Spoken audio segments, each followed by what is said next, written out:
historian. Howdy ho, everybody. Steve the Amateur Historian here with you with a new series that kind of just started by chance. I am a Google Maps addict. It's an amazing thing to have around because, if you want to go somewhere but you don't know exactly how to get there or what it's going to look like, you maybe have some details but don't really know exactly what it's going to be like, you can go on Google Maps and figure it out most of the time.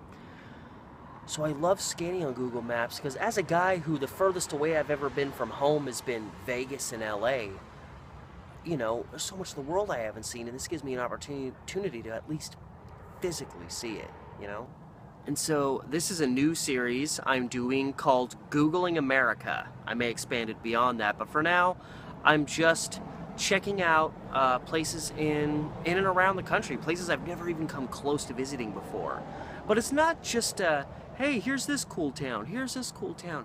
I more want to dig into the places where there's, economic struggle and strife and places where the population's dwindling, the economy's breaking down, crime is on the rise, to kind of bring a physical representation of it so you can all, take that in, because as much as you may be seeing that and taking in what life is like in this place or that place for the first time, I'm doing the exact same thing with you guys, which is one of the reasons I'm doing this, because I'm looking, and even though some of these places I'm looking at are 2,000-3,000 miles away, like I'm still looking at places in the Northeast or the Southeast or the Midwest, places I've never been to. There's almost a culture shock vibe of seeing these places and seeing how astronomically different they are from anything I've ever known here in the Pacific Northwest, where I've lived my whole life.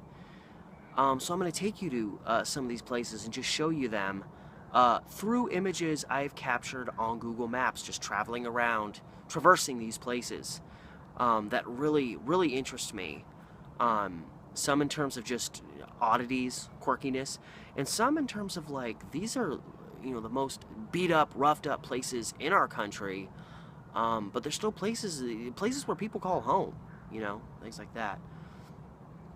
So all that said, my first episode is focusing on Camden, New Jersey, which pretty much since 2012 has been rated the most dangerous city in America, or to have the highest crime rate. I know in 2012 it was rated as having the highest crime rate, and even to 2018, through analysis of various cities all across the country, Camden finished first in terms of being the most dangerous and having the highest crime. And I went through almost the whole city and almost every nook and cranny of it.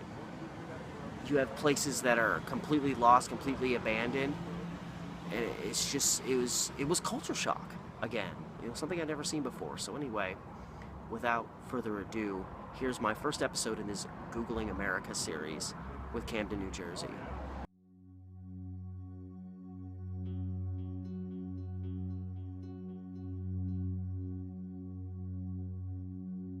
Camden, New Jersey was established February 28th, 1828, so, like a lot of East Coast cities, very old. And what's crazy about the fact that it struggles so horribly today is the fact that it was one of few American cities that actually had prosperity through the Great Depression and into World War II. So they had that going with them. You'd almost want to think they would have come out of World War II strong, but unfortunately when WW2 ended, the manufacturing jobs that the city was pretty much, built upon slowly began to leave, and with it, the population began to leave. From 1950 to 1980, a third of the population left the city.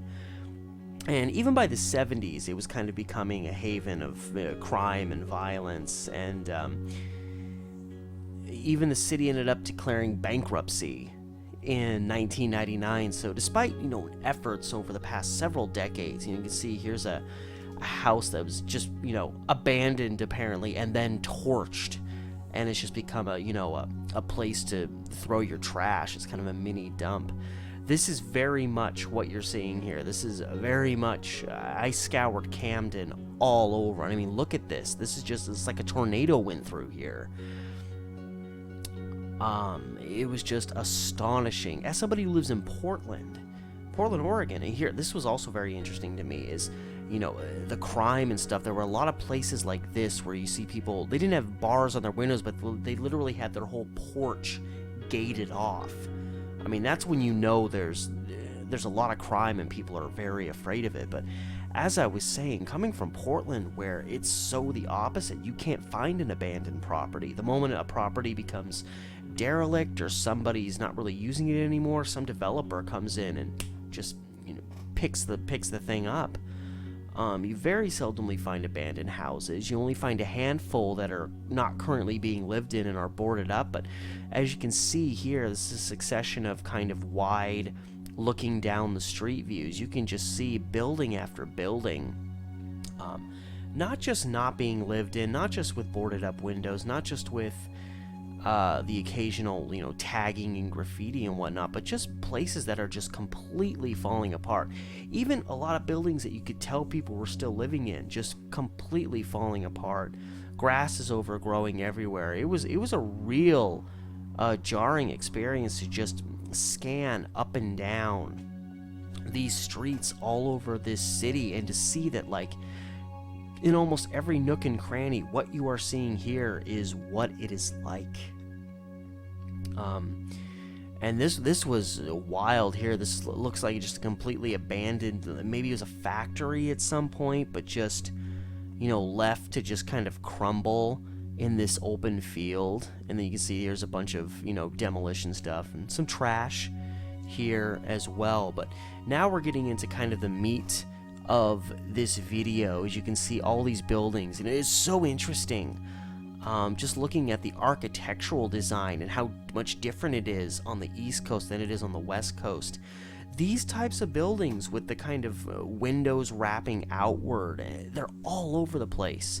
And then of course these kind of this is very East Coast, the like just rows of buildings mushed up against each other. You never find that on the West Coast, so it's such a wild thing to see that on the other side of the country. But I mean, you just look at this and it's just, you know, buildings after buildings, boarded up, neglected, forgotten, you know, trash out front here. And it's, I have an eye, and I just love derelict buildings and just their state and finding them. And then of course there's, you know, the urbex, the urban exploring side of that equation, which is, you know, to go inside some of these abandoned homes. I know Dan Bell, that guy is fearless. I know he's not fearless, but he lives like he is. He wanders around Baltimore, which there's stretches of Baltimore that look just like this, in some cases considerably worse. He'll go right into the middle of those neighborhoods and just go into these abandoned homes and just explore, and you never know if there's a derelict in there, gang members in there, people, you know, with mental illnesses, dealing drugs, you know, all kinds of stuff. Man, it's... And once I started searching, my whole drive to do this series came from, I was watching a video on YouTube, and I was looking up what are the most dangerous places in America, and right here, Camden came in as #1 on the particular list that I saw. And so I just was like, I want to click on Google Maps and just see what it's like. And literally, I dropped the little, human figure character. You drop onto the map, and it'll take you right down to the street. And the moment it dropped down, it looked like this. I pulled back, dropped myself down on a whole other part of Camden, looked like this. There was not one part of the city that didn't have buildings with boarded up windows, not just homes. Like, you see homes here with the boards over the windows. I mean, like rows of just buildings mushed together, boarded up, nobody living there. This really threw me, this deaf child area. I'm thinking of like children with hearing impairments wandering around in this city that's just full of criminals. And beyond that, people who are desperate, trying to get by and survive. A lot of, there's a reason why there's a lot of crime in super low income areas, and it's you don't have the money and the resources to support yourself. And what are you going to do? Are you going to lay down and die of starvation? Are you going to lay down and die of not having any money? No, you're going to find a way to survive. And unfortunately, that method for a lot of people is to steal. I mean, can you blame them? If you're starving to death and you don't have any money to buy food, what are your alternatives?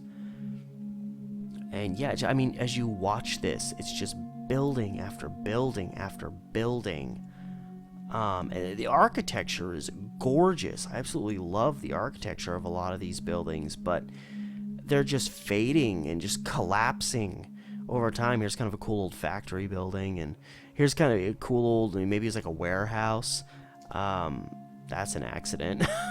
But yeah, here's kind of an overview map of the area, and back to these structures, these types of places right here, all over Camden and all over these major East Coast cities. And I love the architecture. Again, you never see that kind of stuff around here. So anyway, that being said, this video is winding down. I hope you guys enjoyed it. Until next time, it's been Steve the Amateur Historian.